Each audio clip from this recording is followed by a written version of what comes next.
To see a CSFP kit issuance list, go to Clients and then CSFP kit issuance. Choose the date range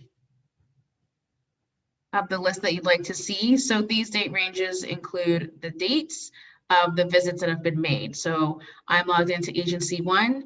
If I wanted to see dates from all the locations I have access to, I would need to log into the network level to do that. But for now, I'll stick with Agency 1, and I want to see clients with visits and create my list. So there are several options to choose from to customize what you need in order to generate this kit issuance list.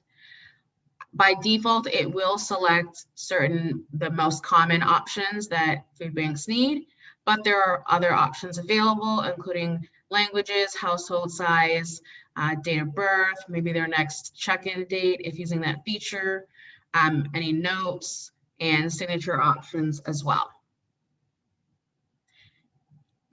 Keep in mind that the system is going to use and look at the agency that I'm logged into. So it's going to look at those who have visited at this location. So that's why there's two columns here.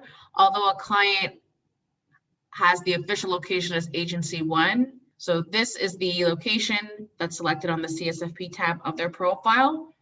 This is the visit date, and this is the location they actually attended. In this case, everyone pretty much attended their official locations, but if you ever find any discrepancies, we'd recommend logging into the network level and running a network level kit issuance list.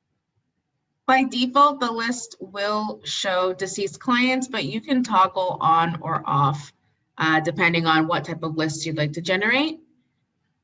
Once you're happy with the columns that you need, you can, if there are too many to fit on the screen, there's enable scrolling, which will allow you to scroll more to the right. So let's say I selected all of them. I would need enable scrolling to scroll across. You can also copy your list, download it as a CSV, or print.